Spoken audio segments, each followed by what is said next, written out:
When my wife died, I called my parents. They said they were too busy celebrating my sister's birthday. Days later, they showed up demanding her inheritance. My 8-year-old handed them an envelope. Hear what you really came for. When they read it, they went pale. My parents showed up at my door exactly 19 days after I buried my wife, and the first words out of my father's mouth were, "We need to discuss your financial situation." Not, "How are you holding up?" Not, "How's Emma?" Not even a pretense of caring about the 8-year-old girl who just lost her mother. Just money. I stood there in the doorway at 2:47 p.m. on a Tuesday afternoon, still wearing the same Georgetown hoodie I'd slept in for 3 nights because it was the last thing Sarah had washed before she died, and I watched my father, Richard Hayes, successful financial advisor, country club member, man who'd taught me to ride a bike and throw a baseball, look past me into the house like he was assessing its value. "Your financial situation?" I repeated, my brain struggling to process the words. My mother, Patricia, stepped forward with that smile she used on difficult clients, the one that was supposed to look sympathetic but just looked practiced. "Marcus, sweetie, we know this is hard, but we need to talk about Sarah's life insurance policy. Your father's retirement portfolio took a hit last quarter, and with inflation—" "Stop!" The word came out harder than I meant. "Emma's at school. Come inside." They walked into my living room, the living room where Sarah and I had picked out every piece of furniture together, where we'd spent Sunday mornings doing crossword puzzles while Emma played with her dolls, where 3 weeks ago I'd collapsed on the floor sobbing when I came home from the hospital without my wife, and they sat on the couch like they were here for a business meeting, which, I was about to learn, they were. I'm Marcus Hayes, 34 years old, and 23 days ago my wife Sarah died in the cereal aisle of a Safeway at 4:17 p.m. on a Thursday. Brain aneurysm. No warning, no symptoms, no chance to say goodbye. One minute she was texting me a photo of Lucky Charms asking, "Do we let Emma have these, or are we still pretending to be health-conscious parents?" And the next minute a stranger was calling 911 because a woman had collapsed and wasn't breathing. I'd been in a meeting, a stupid, pointless meeting about Q3 projections that absolutely could have been an email. My phone was on silent. By the time I saw the missed calls from an unknown number and the voicemail from Mercy General Hospital, Sarah had been gone for 47 minutes. The doctor, Dr. Patricia Chen, 28 years in emergency medicine, with kind eyes that had delivered this news too many times, told me that Sarah had died instantly, that she hadn't suffered, that there was nothing anyone could have done, like that was supposed to make it better, like it was supposed to matter that my wife of 9 years, the mother of my daughter, the person who made me laugh every single day, hadn't suffered in the 60 seconds between texting me about cereal and ceasing to exist. I'd called my parents from the hospital. My hands were shaking so badly I could barely hold my phone. My mother answered on the 4th ring with laughter and music and the clinking of glasses in the background. "Marcus, honey, we're at Rebecca's 40th birthday dinner. Can this wait until tomorrow?" My sister, of course. Rebecca, the golden child, was celebrating a milestone birthday at some expensive restaurant downtown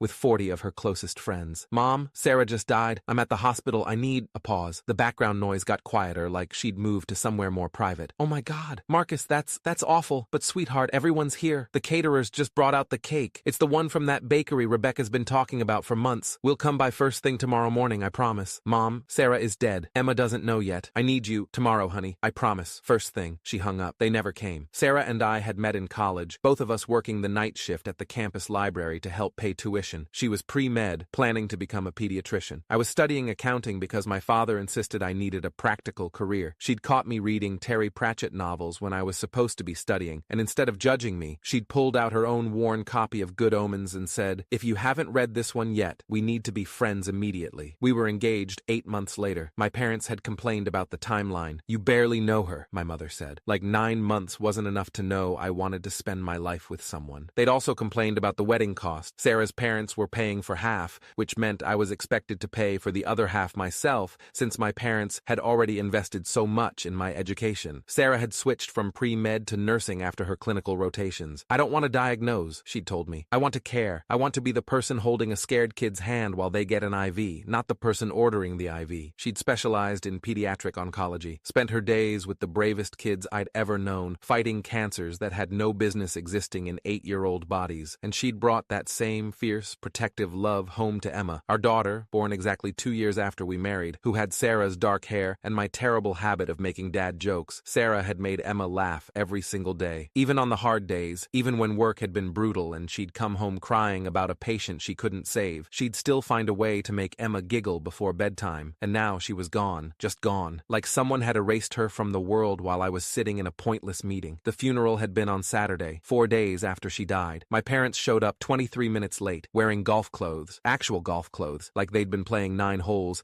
and had done me the incredible favor of stopping by before finishing their round. Rebecca had spent half the service on her phone, texting. I'd seen her screen when she got up to use the bathroom. She was coordinating a dinner reservation for the following weekend. During the reception at Sarah's parents' house, they'd insisted on hosting because Marcus has enough to deal with. My father had pulled me aside in the kitchen and asked if I'd filed the life insurance claim yet. It's important to handle these things quickly, he'd said, like Sarah was a business transaction that needed to be closed out efficiently. The paperwork can be complicated. I can help if you need it. I'd walked away without responding. Meanwhile, Sarah's parents, Jim and Carol Peterson, who'd driven 12 hours from Ohio despite Jim having had knee surgery just 2 weeks earlier, held Emma when she sobbed. They stayed at our house for a full week, cooking meals I couldn't eat and making sure Emma got to school and had her homework done and knew that she was loved. The contrast was so stark it physically hurt. Now, 19 days after burying my wife, my parents sat on the couch Sarah had saved 6 months to buy, putting away $200 from every paycheck until she had enough for the sectional she'd wanted since we'd moved into this house. And my father opened a leather portfolio that I recognized as the one he used for client presentations. We've done some research, he began, pulling out a printed spreadsheet. Sarah's life insurance policy through the hospital is $750,000. That's a substantial amount, and we think it's important to discuss allocation. My mouth went dry. Allocation? Your mother and I have been discussing this, my father continued, his tone reasonable, like we were negotiating a contract. We raised you, put you through college, paid for half your wedding. No, you didn't. Sarah's parents paid for half. I paid for the other half with student loans I'm still paying off. He waved this away like it was irrelevant. We provided you with a foundation, an education, a stable childhood. We deserve consideration in this situation. Consideration. The word felt foreign in my mouth. My mother leaned forward, and I saw something calculating in her eyes that I'd never noticed before. Or maybe I'd just never wanted to see it. Marcus, your father's 401k took a significant hit last quarter. We're looking at a retirement that's not nearly as comfortable as we'd planned. And with inflation, healthcare costs, you want Sarah's life insurance money. We think it's only fair that you share it with family, my father said, like this was a reasonable request. We were thinking 50% would go a long way towards securing our future. The room tilted. I grabbed the arm of the chair I was sitting in to steady myself. Let me make sure I understand this correctly. You want $375,000 of my dead wife's life insurance policy. The policy that's meant to help me raise our daughter alone. The policy that's supposed to cover Emma's future, her education, her— Don't be emotional about this, my father interrupted. It's just finances. You'll still have plenty left over. Emotional? Sarah died 3 weeks ago. Emma lost her mother. And you're sitting here with a fucking spreadsheet asking for half of the only financial security we have left? My mother's face hardened in that way it did when she didn't get what she wanted. Don't be selfish, Marcus. Family takes care of family. That's what we do. Where were you when Sarah died? The question came out quiet, dangerous. I called you from the hospital. I told you my wife was dead, and you said you were too busy at Rebecca's birthday party. We had plans. Where were you the next day? You promised you'd come by. You never showed up. I had to tell Emma her mother was dead by myself. She was 7 years old, and I had to find words to explain why Mommy wasn't coming home, and you couldn't be bothered to drive 40 minutes to help. We've been busy. Where were you at the funeral? You showed up late in golf clothes. Rebecca was on her phone the entire time. You didn't hug Emma. You didn't ask if she was okay. Dad, you pulled me aside to talk about insurance paperwork. At my wife's funeral, my father's jaw tightened. We're here now, and we're trying to have an adult conversation about finances. If you can't handle that, get out. Marcus, get the fuck out of my house. They didn't move. My mother opened her mouth to say something, probably something about me being ungrateful or dramatic or emotional, but before she could speak, I heard the front door open. Emma was home. Emma Hayes, 8 years old, 2nd grade, who loved dinosaurs and hated broccoli, and still slept with the stuffed elephant Sarah had given her as a baby, who'd been doing so well in school until 3 weeks ago, when her world imploded, who'd had a panic attack in Mrs. Rodriguez's class this morning. I'd gotten the call from the school counselor, but I'd been too distracted by my parents' visit to check my voicemail. She walked into the living room carrying her frozen backpack, her eyes red from crying, and she saw her grandparents sitting on the couch with their leather portfolio and printed spreadsheet. Grammy? Papa? Her voice was so small. Are you here to see me? My mother forced a smile. Hi, sweetie. We're just talking to your daddy about some grown-up things. Why don't you go play in your room? Emma stood there for a long moment, looking at them with an expression that was far too knowing for an 8-year-old. Are you asking for Mommy's money? The room went silent. My father started to close his portfolio. Emma, honey, this is adult business. You didn't come when Mommy died, Emma said, and I heard Sarah in her voice, that same quiet strength my wife had when she was dealing with difficult parents of her pediatric patients. Daddy called you and you said you were too busy. You said you'd come the next day, but you never came. Emma, sweetheart, my mother began. You didn't hug Daddy at the funeral. You didn't hug me. You were late, and you were on your phones, and Papa asked about money. Emma's hands hands were shaking, clutching her backpack straps. But you came today. You came for money. That's not, my father started. I'm going to get something. Emma turned and walked toward her room. My parents looked at me. My father's face was red. My mother looked like she was trying to decide between embarrassment and anger. You turned our granddaughter against us, my mother hissed. I haven't said a word to her about this, I replied. She figured you out all by herself. Emma returned 37 seconds later. She was carrying a manila envelope, the kind I kept in my desk drawer for tax documents. She walked directly to my father and held it out. Here, she said, this is what you really came for. My father took it, confused. He opened it. Inside was a single piece of paper. Emma's careful second-grade handwriting covered most of the page, and I could see she'd used a ruler to keep the lines straight. She'd been practicing her cursive. This must have taken her hours. My father pulled out the paper and began reading aloud, his voice getting quieter with each line. Dear Grammy and Papa, you can't have Mommy's money. It is for me and Daddy because Mommy wanted to take care of us. Mommy told me before she died that real family shows up when things are hard,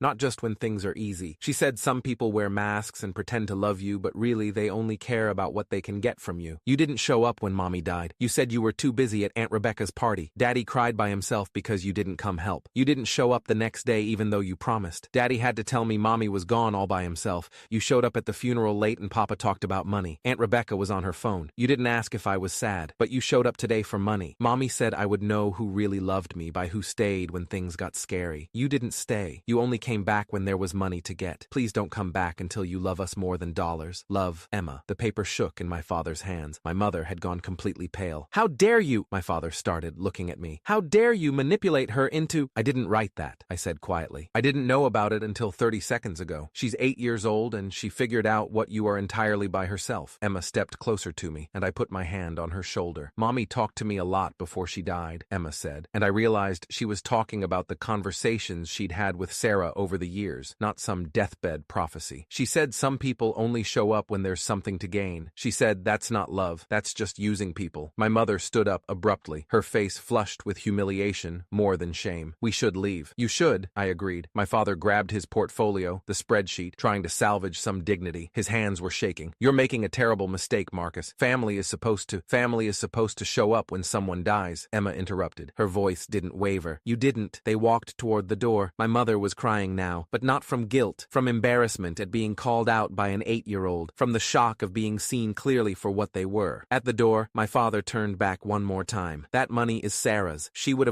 Sarah wanted to take care of Emma, I said. That's what the policy is for. That's what it will do. This isn't over? Yes, it is. I put both hands on Emma's shoulders. Don't contact us again unless you're ready to be actual family, and I'm not sure you know how. They left. I watched through the window as they got into my father's Mercedes, the one he'd bought last year, the one he'd told me cost more than my first house, and drove away. The house was quiet for a long moment. Then Emma looked up at me, tears streaming down her face. Did I do okay, Daddy? Would Mommy be proud? I knelt down and pulled her into my arms, held her while she cried. Mommy would be so incredibly proud, and so am I. I wrote it last night, she whispered against my shoulder. I heard you on the phone with Grammy yesterday, and she said they wanted to discuss finances, and I knew they were coming for Mommy's money. How did you know? Because they didn't come for us. They only ever come when they want something. She pulled back, looked at me with eyes that were far too wise. Papa always asks you about your job and your house and how much things cost. Grammy always talks about what she needs money for, but they never just come to see us. Not ever. She was right. I thought back over the past few years. My parents visited maybe 3 times a year, always when they needed something, help setting up their new TV, advice on their taxes, someone to watch their house while they vacationed. They'd never just shown up to spend time with Emma, never taken her to the park or to movies or to anywhere. Mommy saw it, Emma continued. She told me once that Grammy and Papa loved themselves more than they loved other people. She said it was sad, but it was true. And she said,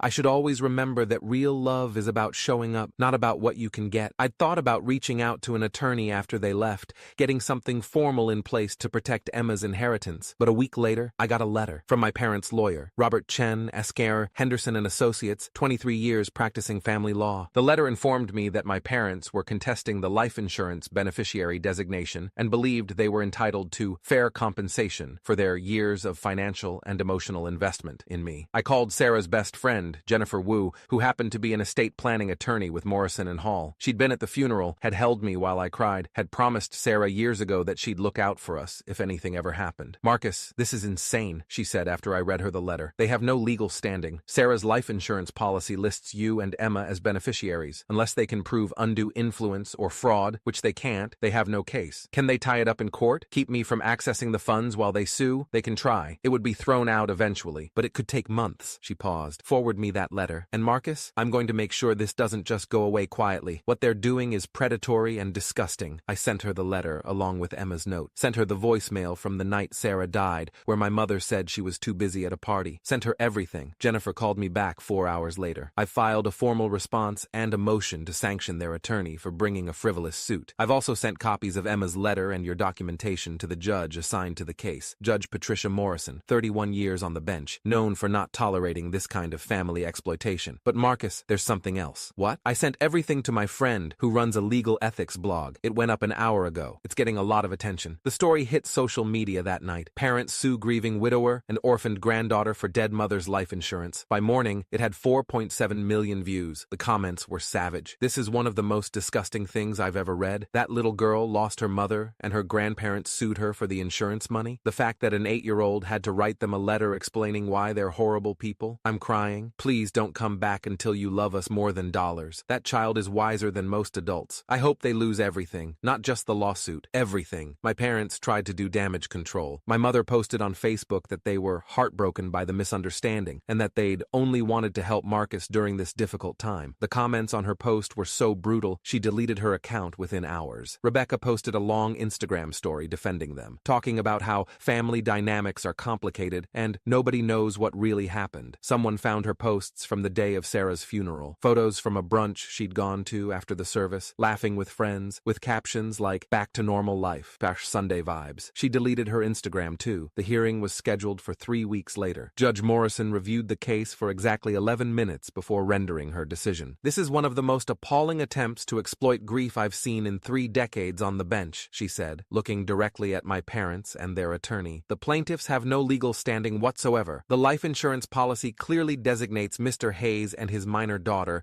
as beneficiaries. The attempt to claim entitlement based on financial and emotional investment in raising their own child is both legally baseless and morally repugnant. She turned to Robert Chen. Mr. Chen, I'm sanctioning you and your clients for bringing this frivolous suit. You will pay all of Mr. Hayes' legal fees, plus an additional $15,000 penalty. If you ever bring a case this baseless into my courtroom again, I'll report you to the state bar. My parents tried to leave the courtroom quickly, but reporters were waiting outside. Someone had tipped off the media. The footage of them trying to avoid questions went viral. Another 3.2 million views. The local news picked it up, then national news. My parents became the faces of familial greed, the cautionary tale about what happens when people value money over relationships. My father's financial planning practice lost 17 clients in 2 weeks. My mother got asked to step down from the hospital foundation board she'd been on for 8 years. Rebecca's employer, a PR firm, ironically, mutually agreed to part ways with her after the scandal. I felt nothing watching them face consequences. No satisfaction, no vindication, just exhaustion. 6 months later, Emma and I went to therapy together. Dr. Sarah Kim, child psychologist, 14 years specializing in grief counseling. She helped Emma process losing her mother, helped me process being a single father, helped both of us understand that family isn't about blood, it's about who shows up. Sarah's parents visited every other weekend,